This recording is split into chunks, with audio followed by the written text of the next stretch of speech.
Greetings, gentle beings of the Commonwealth. It is I, Dr. Findry, once again. I suspect you're wondering why you're reading another paper by me, for as you rightfully recall, I did in fact take an early retirement after researching human mating habits. Needless to say, I would be enjoying myself on the sparkling beaches of Zhao 4 had it not been invaded by the Vamian theocracy, and then subsequently counter-invaded by the Empire of Humanity, in an effort to liberate the planet. I would be sipping intoxicating beverages, enjoying the sunshine upon my barely clad form, had I not witnessed a most concerning thing. Humans have magic now. Yes, you read that correctly. They can and will cast magical spells now. This is not street magic, or the trickery that fortune tellers use, but real, honest magic. Or as the humans might put it, fireballs and shit. You might now be wondering how I know this. Well, let's just say I had a first-hand encounter with one of these magic-wielding humans.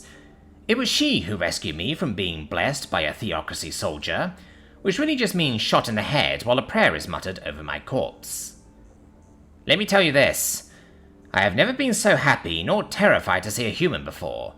This normally unassuming species has somehow managed to unlock the secrets of magic, a thing typically relegated to species with extreme psionic ability, and thus it was less magic and more brain go vrr. If you are having trouble with some of these sayings, then please refer to the handy appendix at the end of the paper. In short, humans had not unlocked psionics, but had in fact unlocked actual, literal magic. Now, to go into detail would require me to first provide an example of such magic in use, so I shall.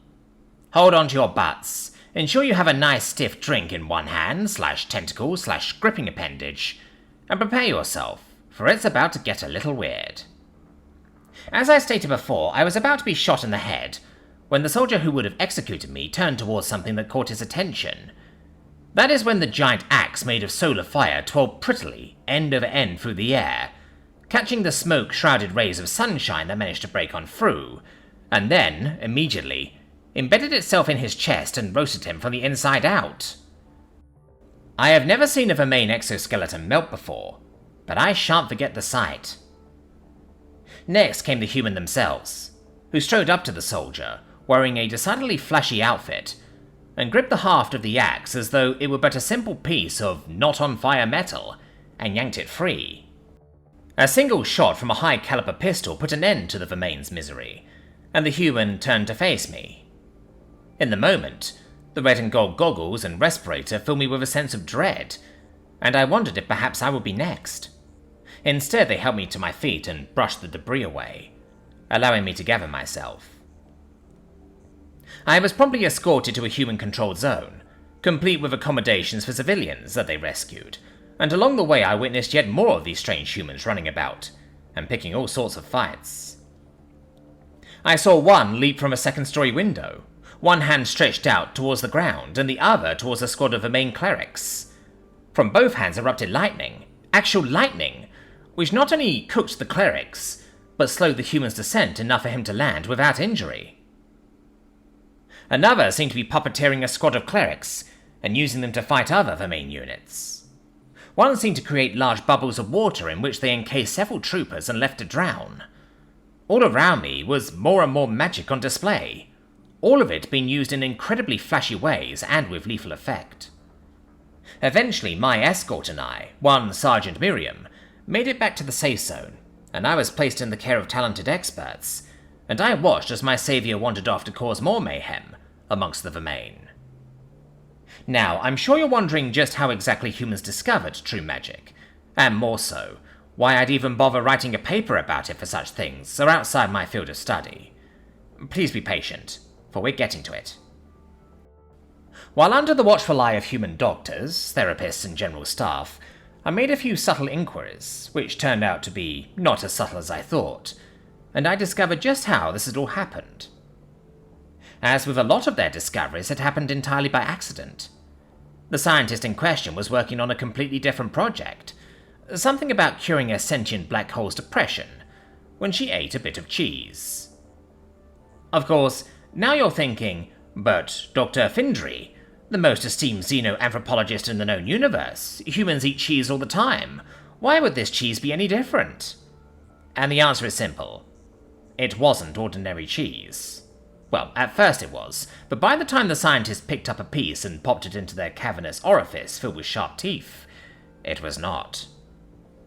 For this piece of cheese, and in fact the rest of it as well, had been touched by a strange interaction between a solar flare, dark matter, a small paradox, and of course, human skin follicles. This strange combination altered the cheese in such a manner that when ingested, it unlocked a long dormant and quite recessive gene of the human genome that had once attuned to this thing they called magic. This gene does two very specific things. First, it allows a human to become aware of the magical force known as mana, which, much like this so-called force that was created for a fictional motion picture series, surrounds everything, everywhere, at all times. Second, it allows the human to exert a measure of control over this mana and create a desired effect. Such examples include those mentioned above, or simply moving an object across the room with varying speeds and control. Now, this scientist rightly noticed something had changed when a simple random thought manifested a Euraxian lynx right upon her desk, the alien feline promptly deciding that it needed a nap right then and there. Like any good scientist, she attempted to repeat the incident, and manifested yet another lynx. She now owns them, and has decided to name them Misty and Gregthor. I digress. As a result of her new focus and experiments, the gene that had been reactivated was isolated in others, and so began the Great Edit, as the humans have taken to calling it. It's an entirely voluntary procedure, of course, and as a result, nearly 60% of humanity has undergone voluntary gene editing. This includes the military, obviously. It is also inheritable. I find this to be utterly terrifying, and you should too. Needless to say, but this discovery by humanity has once again changed the face of our galaxy. For better or worse, who fucking knows? If I could quit again, I would. In a heartbeat. Now, I am going to be re-retiring to a completely different and very remote planet, and if I never see another human, it'll be too soon. Peace! Below is a crude drawing of Dr. Findry giving the reader a particularly rude hand gesture as they walk away.